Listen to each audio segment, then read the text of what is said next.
Bakit kasi singilin ng BIR kung wala namang kinita o zero sales yung negosyo mo itong buwan na to? Do you think you can skip filing your income tax returns just because you had a bad quarter or accidentally wala namang kinita yung negosyo mo for this time period? Ako, pag-uusapan natin yan today.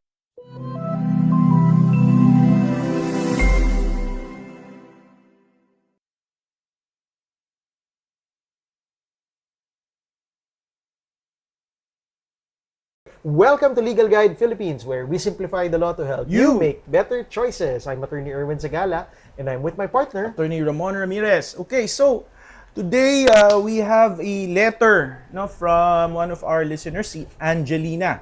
Okay, ano sabi ni Angelina? So, good day po mga attorneys. I registered my online shop with the BIR early this year. Unfortunately, due to some personal issues, I had absolutely zero sales for the past 3 months. bad timing. As in, wala po talaga bumili sa akin. Since I didn't make any money, I didn't file any monthly or quarterly tax return. So malamang VAT yan or income. No?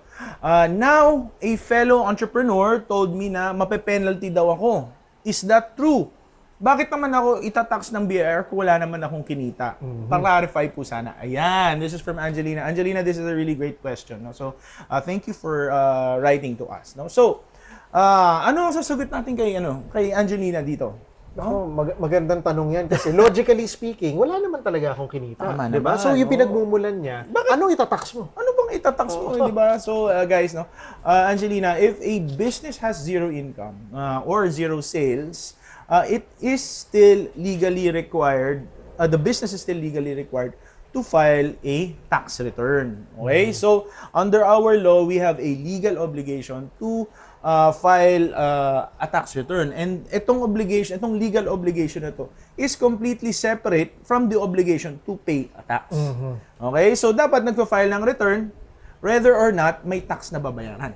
Okay? So, magkaiba po yun. No? Minsan, may mga return na walang babayaran.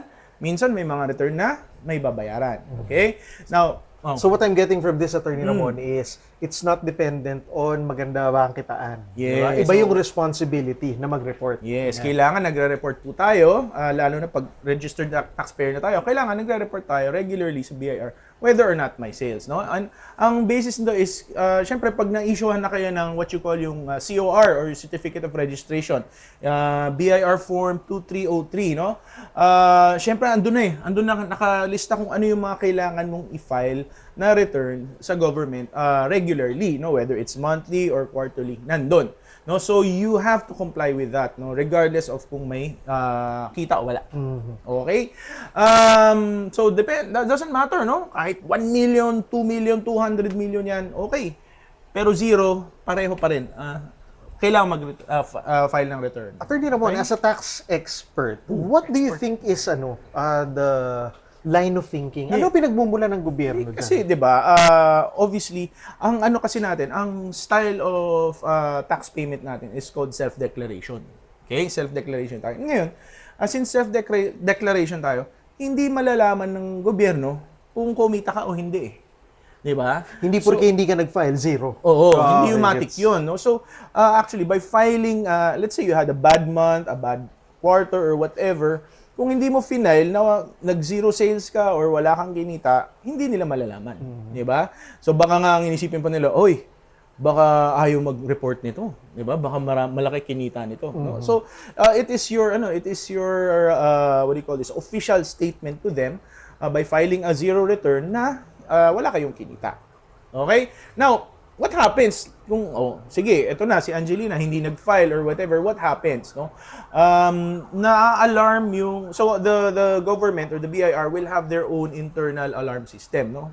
Ano yan, online na rin naman yan, ano? So, na-alert sila kung hindi kayo nagpa-file nung regular mga filings nyo ng tax returns, no? So, mapapasok kayo sa listahan nila, di ba? And then later on, susulatan na kayo, no? Na usually nasusulatan yung mga kliyente natin mga after ilang years, no? So ito yung mga hindi nyo final na return o either you show us na nag-file kayo or bayaran nyo yung penalties. No? So guys, may penalties po yan. No? Once hindi kayo nag-file ng return, kahit na zero pa yan, may penalty po yan. No?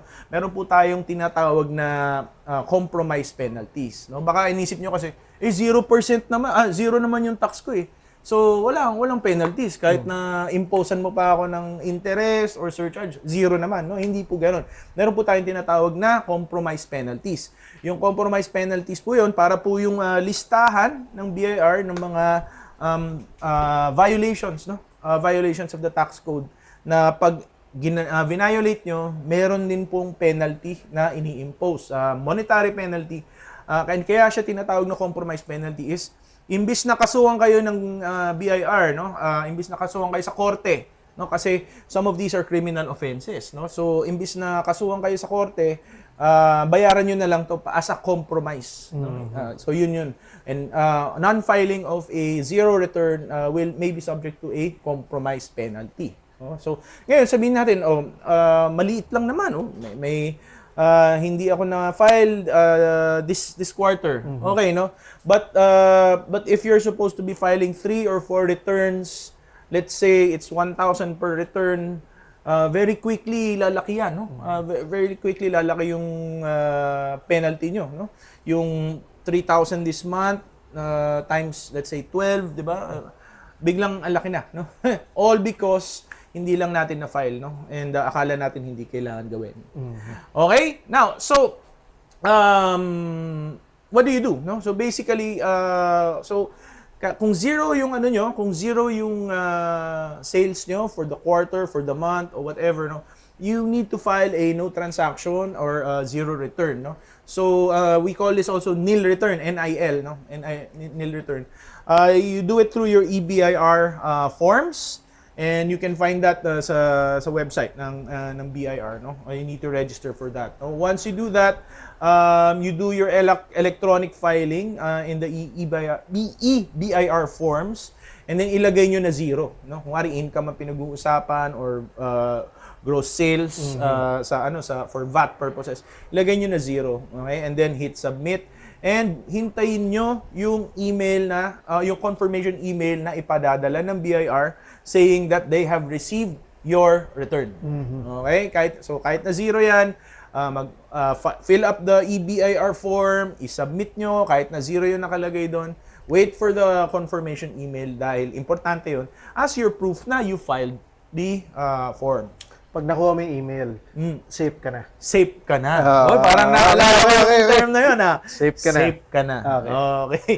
Anyway, so guys, that's it, no? That's it for today, no? So just a quick recap. Filing versus paying, no? These are two separate obligations. They are related, definitely, no? You're supposed to file, and kung may payment involved, then pay, no?